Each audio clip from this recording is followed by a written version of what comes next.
اللہ نے اس معاشرے کے اندر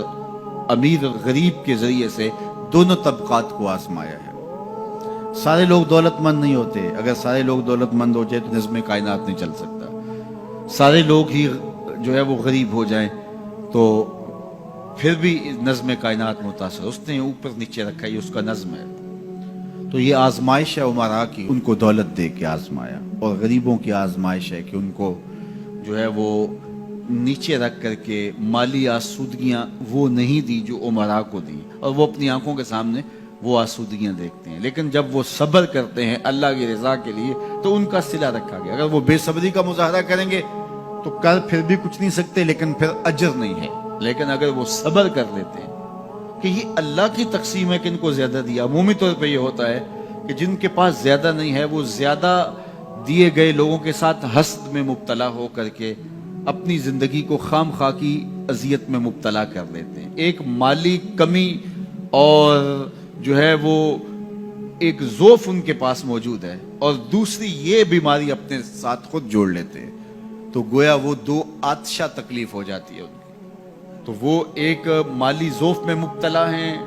اور آسودگی میسر نہیں ہے، اور ضروریات بہت ساری ہیں اور ان کو پورا کرنے کے لیے وسائل خاطر خواہ نہیں ہے، اور دوسرا ان لوگوں سے وہ آتش حسد میں جلنے لگے جن کو اللہ تعالیٰ نے نوازا ہوا ہے، تو وہ اجر سے بھی محروم ہو گئے اور دوہری مصیبت میں مبتلا ہو گئے۔ لیکن اگر وہ سمجھتے ہیں ان کا مقسوم ان کے ساتھ اور میرا مقسوم میرے ساتھ،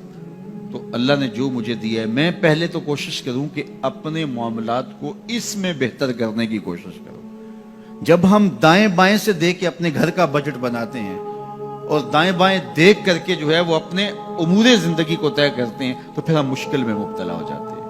اور یہ کرنے والا کوئی شخص بھی چاہے وہ کروڑ پتی ہو وہ سوکھا نہیں رہ سکتا، کیونکہ وہ اپنے آگے لوگوں کو دیکھے گا۔ 5 مرلے کا ایک مکان ہے کسی شخص کا اور وہ اس کو آسودہ سمجھتا ہے، لیکن اگر وہ اپنے رشتہ داروں، عزیزوں، اپنے دوستوں کو دیکھے کہ وہ 2 کنال کے بنگلے میں رہ رہے ہیں تو وہ 5 مرلے کا مکان سکڑنے لگے گا، اس کو تنگ لگے گا، اس کے اندر اس کی سانس گھٹنے لگے گی۔ لیکن اگر وہ دیکھے کہ میرا فلاں رشتہ دار 3 مرلے کے گھر میں رہتا ہے، وہ بھی کرائے کا ہے، تو اس کو وہ گھر ہی محل دکھائی دینے لگے گا۔ اس لیے میرے حضور نے فرمایا کہ اپنے اوپر دیکھو گے تو اوکھے ہو جاؤ گے۔ انظروا الی من هو اسفل منکم، فرمایا اپنے نیچے دیکھو، نیچے دیکھو گے تو زندگی سوکھی ہوگی، اوپر دیکھو گے تو زندگی اوکھی ہو جائے گی۔ اس لیے تمہیں جو دیا گیا اس پر مطمئن رہنے کی کوشش کرو، اس سے اجر بھی ملے گا، اور پھر اپنی چادر کو دیکھ کے ٹانگیں پھیلاؤ گے تو آسودہ رہو گے۔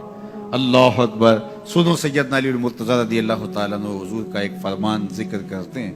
کہ آقا کریم نے فرمایا جو اللہ کے دیے گئے تھوڑے رزق پہ راضی ہو گیا، اللہ قیامت کے دن اس کے تھوڑے عملوں پہ راضی ہو جائے گا۔ کتنا اچھا سودا ہے، جو اللہ کے دیے گئے تھوڑے رزق پہ راضی ہو گیا، اللہ اس کے تھوڑے عملوں پہ راضی ہو جائے گا۔ میرے بندے تو بندہ ہو کے راضی ہے، تجھے ضرورت تھی پھر بھی راضی ہے، تیرے بچوں کو دوا چاہیے تھی، تجھے اچھا گھر چاہیے تھا، سر ڈھانپنے کے لیے چھت چاہیے تھا، تو پھر بھی راضی ہے، کوئی بات نہیں، اللہ نے مجھے جس حال میں رکھا میں واہ واہ خوش ہوں اس حال میں، تو بندہ ہو کے راضی ہے، تجھے ضرورت تھی پھر بھی راضی ہے، میں تو رب ہوں اور مجھے ضرورت بھی نہیں ہے تو میں بھی تیرے اوپر راضی ہوں۔ تو اللہ پر راضی ہونے کا جو فن سیکھ جاتے ہیں وہ زندگی گزارنے کا فن سیکھتا ہے۔ تو خواہ اپنے آپ کو مشقت میں ڈالنے کی بجائے